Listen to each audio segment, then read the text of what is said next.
Tonight on the Midnight Drive, we're heading into the mountains of Nevada, to a town that feels suspended somewhere between history and memory. Virginia City, once one of the richest mining boomtowns in America, now a place of old saloons, wooden sidewalks, cemeteries, ghost tours, and stories that never fully disappeared. Tonight, we're exploring why certain places feel haunted long before anyone claims to see a ghost. Because maybe the unsettling feeling isn't always paranormal. Maybe it's what happens when history remains physically visible for too long. Old theaters, abandoned mines, Victorian buildings still standing in silence after midnight. And stories passed from one generation to the next until they begin feeling almost real themselves. A town where the past still feels nearby.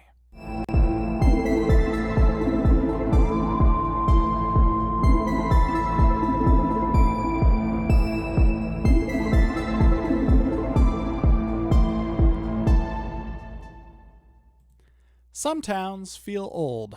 Virginia City feels preserved, not restored in the polished, artificial sense, preserved emotionally. Like the town never left the 19th century behind. And that feeling starts almost immediately upon arrival.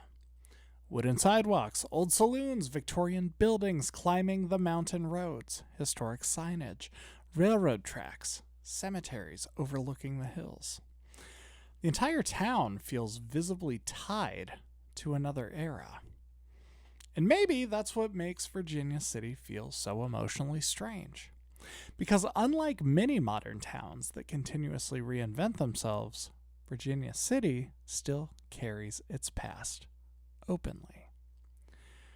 The place remembers itself, and that memory is tied to one of the biggest mining booms in American history. During the height of the Comstock Lode in the 1800s, Virginia City exploded into existence almost overnight. Silver and gold flooded out of the mountains. Fortunes appeared rapidly. The town became one of the wealthiest and most important industrial cities in the American West. At its peak, more than 25,000 people lived there. An enormous number considering the surrounding geography, because Virginia City sits high in the Nevada mountains, isolated from much of the world around it. And yet, despite that isolation, the town became filled with mansions, opera houses, schools, saloons, churches, railroads, newspapers, luxury imports from Europe. It became a boomtown in the purest sense. People arrived chasing dreams and possibility, chasing wealth, chasing reinvention. And boomtowns always carry strange emotional energy because they're built from urgency and sometimes desperation. Everything happens quickly. Towns appear almost overnight. Buildings go up rapidly. Money moves constantly. People arrive with enormous hopes attached to uncertain futures. That creates emotional intensity automatically, especially in mining towns, because mining communities lived with danger constantly. The earth itself became both opportunity and threat. Miners descended underground every day, knowing collapse, fire, toxic gas, or flooding could happen at any moment. And in Virginia City, those dangers became very real. The Yellow Jacket mine disaster in 1869 remains one of the deadliest mining accidents in Nevada history. Fire and smoke spread through the underground tunnels. Dozens of miners trapped beneath the earth. And events like that permanently shape places emotionally. Not necessarily supernaturally, but culturally. Communities absorb tragedy. Stories linger. Buildings become associated with memory. That's part of what people often mean when they say certain places feel haunted. Not necessarily literal spirits, Sometimes it's a sensation that history still feels physically present in the environment. And Virginia City creates that sensation constantly. Because unlike modern cities, the older layers were never fully erased. The architecture remains, the streets remain, the cemeteries remain, even the saloons still operate. The Washoe Club, the Bucket of Blood, the Silver Queen. Places that have existed long enough to accumulate generations of stories. And stories change environments. That's pretty crucial, psychologically, to how we understand all this, because humans don't experience places objectively. We experience them emotionally. A building associated with tragedy feels different once you know the story attached to it. A staircase where people claim to hear footsteps suddenly feels heavier at nighttime. An old theater changes emotionally once someone tells you performers still supposedly walk backstage after closing hours. Narrative reshapes perception, and Virginia City contains layers upon layers upon layers of inherited narrative. That's part of why ghost tourism became so deeply tied to the town itself. It's not because Virginia City is uniquely paranormal, rather because the town naturally supports storytelling. Everything visually reinforces the atmosphere. The mountain fog, the wooden sidewalks creaking at night, old churches silhouetted against the hills, Victorian buildings lit dimly after dark. Even the geography contributes to the feeling. Virginia City sits elevated above the surrounding desert landscape. And at night, the silence in the mountains feels different than the silence of open desert. Somehow, it feels closer and more compressed. The town begins feeling separated from ordinary time, especially after the tourists leave. And once environments begin feeling detached from ordinary time, people naturally start imagining the past lingering nearby. That's where the town's ghost stories emerge. The Washoe Club is probably the most famous example. One of the oldest saloons in Virginia City, stories describe shadow figures, cigar smoke, footsteps, voices, even apparitions dressed in Victorian clothing. Whether those stories are objectively true almost becomes secondary after a while, because the building already feels emotionally loaded before any story is even told. Dark wood interiors, old chandeliers, historic photographs, rooms visibly carrying age. The environment itself creates atmosphere, and then the stories deepen that atmosphere further. The same thing happens with Piper's Opera House, an old theater once visited by performers, politicians, and public figures from across the country. Even now, people describe hearing movement backstage after closing hours, footsteps in empty sections of the theater, figures glimpsed briefly in the balconies. And honestly, theater ghost stories feel emotionally believable because theaters already preserve echoes naturally. Applause, performance, crowds, and silence after it all. Places built for emotional intensity tend to retain emotional weight long after the original moments disappear. That doesn't necessarily prove the paranormal, but it does explain why the environments like Virginia City affect people so strongly. Because the town still visibly carries the emotional fingerprints of the lives that passed through it. The ambition, the tragedy, the wealth, the loneliness, the violence, and the reinvention. And maybe that's why Virginia City continues attracting people who are searching for ghosts. Not because they expect certainty, but because the town creates the feeling that the past never fully stopped speaking. What do you make of this? Ghost stories and ghost towns. Nevada, right? I love it. Always love having you along right here on the Midnight Drive. By the time night settles over Virginia City, the town changes. It changes quietly. The tourist noise fades. The wooden sidewalks empty out. The saloons dim slightly. And the town begins feeling less like a historic attraction and more like a place suspended between eras. That feeling is a huge part of why ghost tourism thrives there, because Virginia City already feels emotionally prepared for stories, and over time, the stories themselves become woven directly into the identity of the town. Ghost tours move through the streets after dark. Guides lead visitors into old saloons, hotels, opera houses, and the cemeteries. Stories get passed from one generation to another. A figure seen in a hallway, footsteps on empty stairs, a voice heard in a locked room. And once stories repeat long enough, they stop feeling like isolated incidents. They now become atmosphere.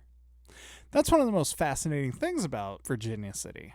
The legends eventually become part of the architecture itself. The Washoe Club is probably the clearest example. Originally built during the mining boom, the building became famous not just for its history, but for the stories attached to it afterward. People described seeing shadow figures, unexplained cigar smoke, doors moving on their own, voices in empty rooms. Some visitors even claim they feel watched inside. Others describe an immediate heaviness the moment they enter. And maybe that feeling comes from suggestion. Maybe it comes from expectation. But expectation itself is psychologically powerful. Once a building is framed as haunted, the brain begins scanning for anomalies automatically. Every creak matters more. Every shadow becomes suspicious. Every unexplained sound feels emotionally amplified. That doesn't make people dishonest, it makes them human.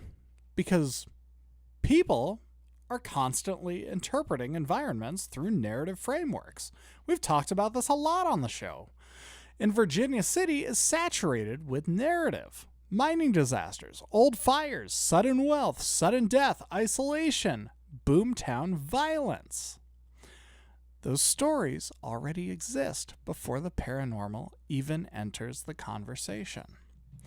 Ghost stories simply become another layer added on top. And honestly, many of Virginia City's legends feel less like horror and more like emotional echoes. Take the Piper's Opera House, an old theater that once hosted traveling performers, musicians, politicians, and major public events. Stories there often involve footsteps backstage, figures in the balcony seats, movement in empty areas of the theater. And whether paranormal or not, there's something emotionally believable about old theaters feeling occupied after hours. Theaters absorb presence, applause, performance, crowds, emotion. Like we said in the first segment, after all of it, silence takes over. The contrast itself creates atmosphere, especially in preserved spaces. That's another important detail about Virginia City. The town never fully modernized away its emotional texture. Many places erase their past visually over time. Virginia City did not. The age remains visible everywhere. The old wood, the faded interiors, historical saloons, still operating. Victorian architecture still framing the streets. Cemeteries still overlooking the hillsides. That visible continuity makes it easier for people to emotionally imagine earlier generations that are still nearby. And nowhere does that feeling become stronger than the cemeteries. Silver Terrace Cemetery especially. Rows of weathered graves stretching quietly across the hillside. Mining families, children, workers lost underground. Names slowly fading into stone. And maybe that's where the emotional core of Virginia City really exists. Not in jump scares, not in paranormal television, but in visible reminders that entire lives unfolded there. People arrived with ambition. People worked dangerous jobs. People built homes. People fell in love. People lost family members. And people died unexpectedly. And then history moved on. While traces of them remained physically embedded in the town itself. That's really powerful on an emotional level. And honestly, ghost tourism may simply be one way people try connecting to that emotional residue. Because humans dislike feeling disconnected from history. Stories create connection, even supernatural ones. In fact, sometimes supernatural stories become the mechanism that preserves history in the first place. Without the ghost stories, many towns like Virginia City might just slowly disappear from public memory entirely. But the legends keep people visiting, it keeps people listening, keeps the buildings maintained, keeps old names circulating through new generations. It's fascinating when you think about it. The paranormal folklore becomes a form of historical preservation. Not necessarily intentional, but very effective. And maybe that's why places like Virginia City remain so emotionally compelling, even for the skeptics. Because you don't need to fully believe in ghosts to feel something unusual in environments where history remains physically visible. You just need imagination and awareness, an understanding that some places carry accumulated emotional weight differently than other places. Virginia City feels heavy because so much of its past still exists in plain sight. The mines are still there. The saloons are still there. The opera house is still there. The cemeteries are still there. And of course, the stories are still there. All of them layered together across generations until the entire town begins feeling like living memory. And maybe that's the real reason people continue searching for ghosts there. Not necessarily to prove that the supernatural exists, but to feel closer to something larger than themselves. Closer to the people who once filled the streets with noise, ambition, exhaustion, celebration, fear, and hope. Because in Virginia City, the past doesn't feel buried. It feels nearby. Still lingering quietly beneath the wood floors, the old brick walls, the mountain fog in the morning, and the fading lights of a town that never completely stopped remembering itself. Virginia City, Nevada. Would you visit?